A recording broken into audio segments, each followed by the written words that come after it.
सूत जी महाराज कथा आयोजन कराने वालों के लिए और श्रोता स्वरूप सुनने वालों के लिए यही आदेश देते हैं, हे ऋषियों, पहले कथा को सुने, फिर समझे, फिर अपने जीवन में उतारे। और यही बाबा तुलसीदास जी महाराज बालकांड के दूसरे दोहे में कहते हैं, अगर कोई व्यक्ति ये तीन काम शुद्ध कथा सुनते हुए करता है तो उसे चार चीजें अपने आप प्राप्त होती हैं। कोई आदमी काम तो तीन करे, फायदा चार का हो, तो आप तो व्यापारी हैं, घाटे का सौदा है कि नफे का है? मैं वो दोहा बोल देता हूं, बालकांड के दूसरा दोहा। सोने सामुझाई जन मुदित मन, सोने सामुझाई जन मुदित मन, मज्जही अति अनुराग, तो लाही चार फल अछत तनु,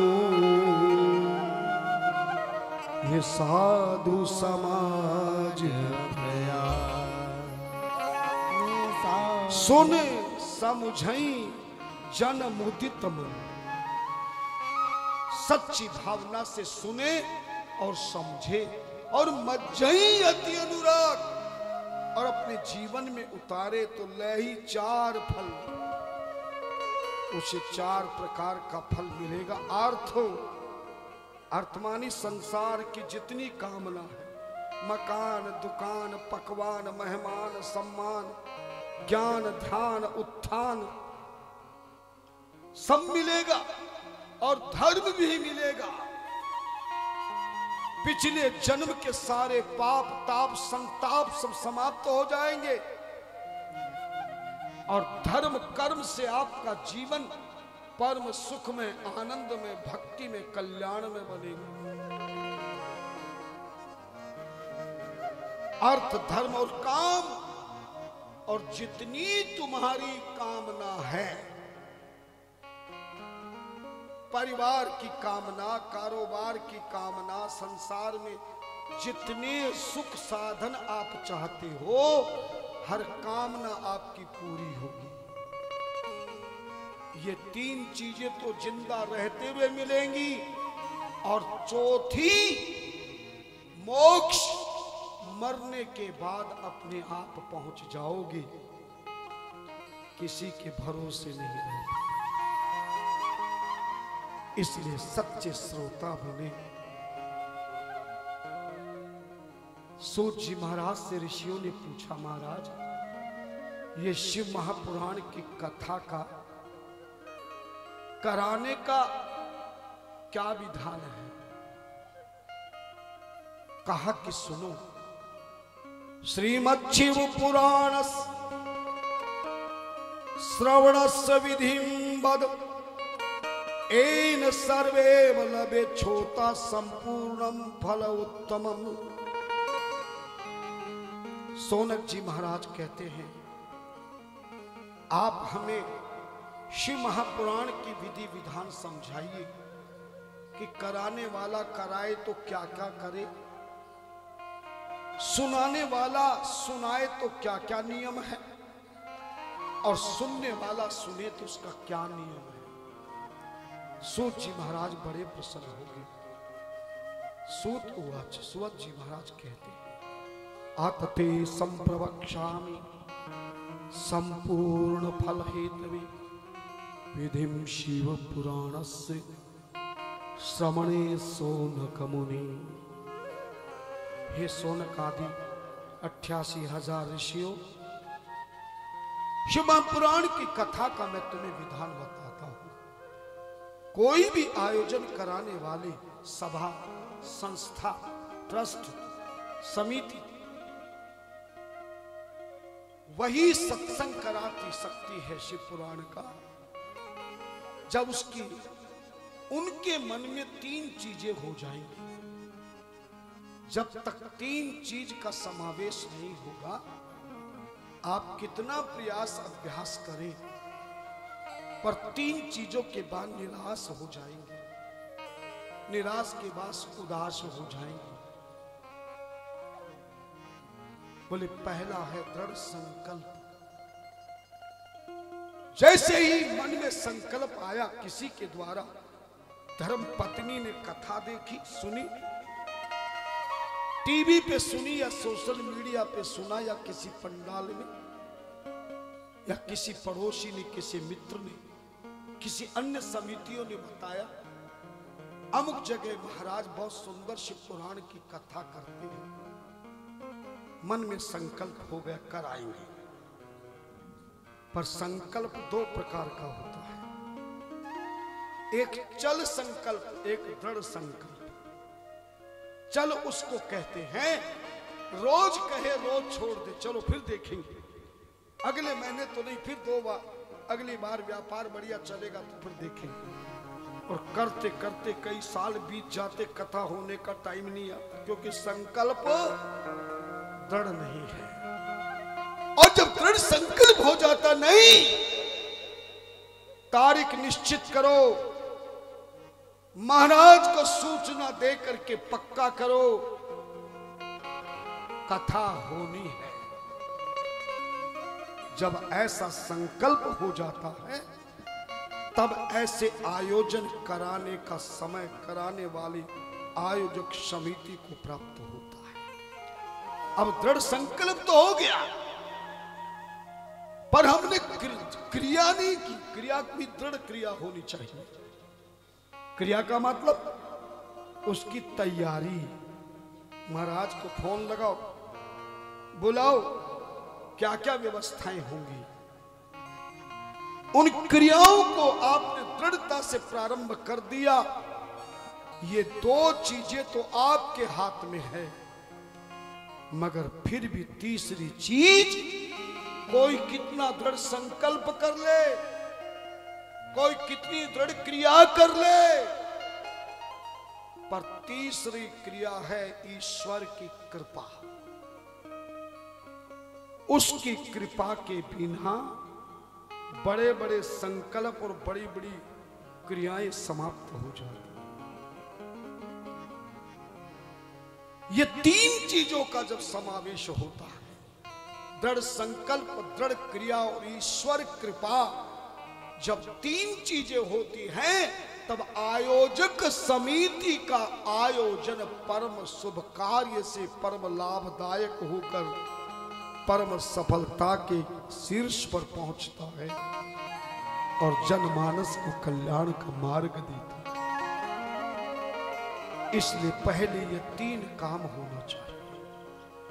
उसके बाद व्यास गद्दी लगावे, व्यास गद्दी तैयार करे, ब्राह्मण विद्वानों को बुलाकर वेदी की रचना करावे, विधिवत समस्त देवी देवताओं का आह्वान करे, उन्हें स्थान देवे, पूजन करावे, फिर कलश शोभा यात्रा, जितनी शक्ति हो, 5 सौभाग्यवती नारियां या कन्या हो, 11 हो, 21 हो, 101 हो, 501 हो, 1000, 1101 हो, मंगल कलश यात्रा पूरे नगर में भ्रमण करते हुए सारे नगरवासियों को यह सूचना देवे कि अमुक जगह पर ऐसा सुंदर धार्मिक कथा आयोजन चल रहा। कहते हैं कि कलश यात्रा में जो लोग उन कलशों के साथ साथ में नगर में जितने पांव रखते हैं, यानी कानी च पापानी, धर्म ग्रंथ कहता है, शिव पुराण कहती है, जितने पांव स्त्री पुरुष गरीब अमीर बड़ा छोटा बालक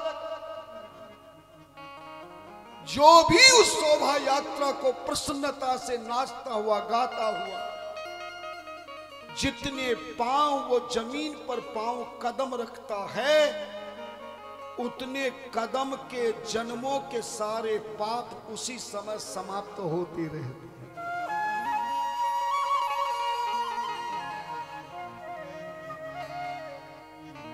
जितने पांव रखोगे उतने ही पांव, उतने जन्मों के पाप समाप्त हो जाते, क्योंकि जन्म कोई 100-200 नहीं होते। कितने जन्म है? 84 लाख। सुना नहीं क्या? 1,84,000 योनि भोग कर, 1,84,000 योनि भोग कर, तब 14 इंसान मिले। मजा तो जब है इस चोले का, कलश यात्रा घूमने का सम्मान। शायद किसी ने बताया नहीं, ये मंगल कलश यात्रा बहुत कीमती है। हमारे ऋषि मुनियों ने ऐसे ही नहीं बनाया। और जब कलश मंगल यात्रा लेकर पहुंच जाओ, उन कलशों को व्यास गद्दी पर विराजमान करके जो मुख्य यजमान उन ग्रंथ को सिर पर लेकर के चलता है, समझ लो सारा भार कथा का उसी पर होता है। कई लोग चाव चाव में फोटो खिंचाने के चक्कर में ग्रंथ को सिर पे रखते हैं। कभी गलती मत कर जाना, ये कई फोटो आपका टोटू ना कर दे। किसी ग्रंथ को सिर पर रखने का अर्थ है कि मैं इस ग्रंथ की कथा के आयोजन को अपने सिरोधार्य करता हूं। जो भी व्यवस्था होगी, स्थिति परिस्थिति होगी, मैं तन मन धन से इसकी सेवा में लगकर इसे पूरा कराऊंगा।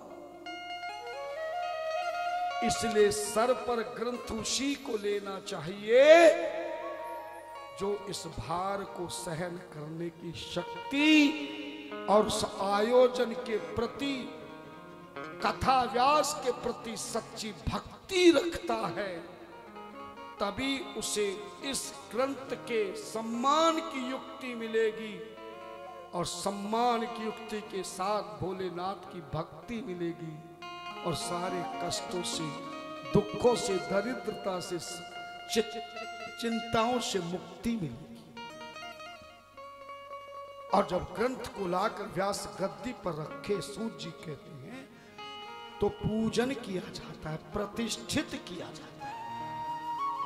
और कहा जाता है संकल्प में, इन मंगल कलश यात्रा सहित है शिव महापुराण ग्रंथ आपके इस पावन सानिध्य में हम बैठकर, जो भी आपके सम्मुख बैठेंगे वो आपके रोज दर्शन करेंगे।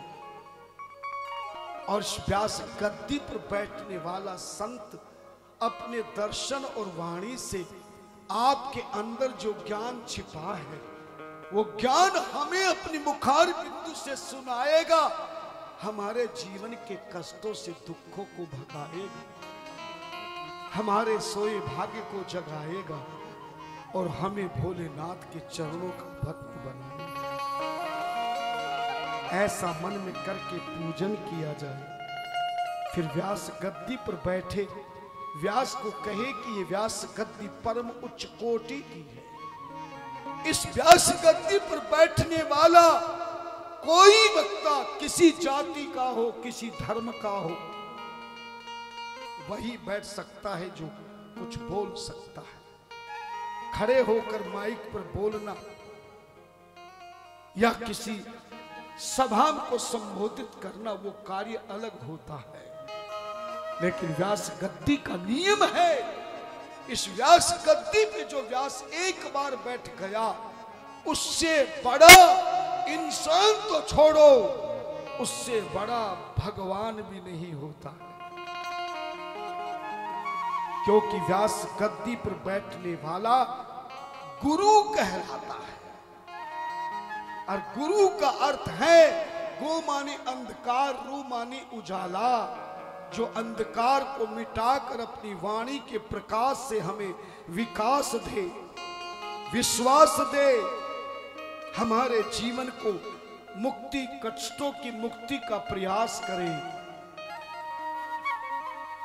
जो सच्चा ज्ञान देकर ईश्वर की भक्ति में लगाता है वही सच्चा गुरु कहलाता है। और सुना होगा दोहा तुमने, गुरु ईश्वर से भी बड़ा होता है। गुरुर् ब्रह्मा गुरुर्विष्णु गुरुर्देव महेश्वर गुरुर् साक्षात् परब्रह्म तस्मै श्री गुरुवे नमः।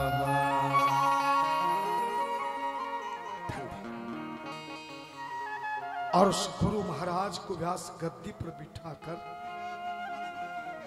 कितनी धनवान हो समिति, कितनी ज्ञानवान हो, बुद्धिमान हो, यशस्वान हो, कीर्तिवान हो, दुनिया में कितना बड़ा सम्मान हो, उत्थान हो, पर व्यास गद्दी पर जिसको अपने भावनात्मक भाव संकल्प से आपने विराजमान कर दिया है, उसके प्रति अपने हृदय में कथा सुनने वालों को भी और मुख्य यजमानों को भी हर पल एक ही बात का ध्यान रखना है, व्यास गद्दी पर जिसको हमने बिठाया है ये कोई साधारण इंसान नहीं, ये ज्ञानवान पूज्यमान है।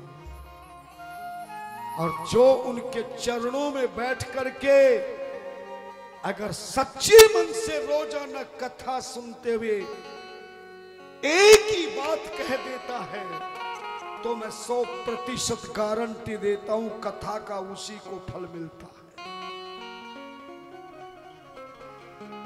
और जो कथा की निंदा या कथा सुनाने वाले गुरु की निंदा करे, गलत सोचे, तुलसी जी ने चौपाई में दी, हर गुरु निंदक दादुर होई, जन्म सहस्त्र पाव तनु कोई।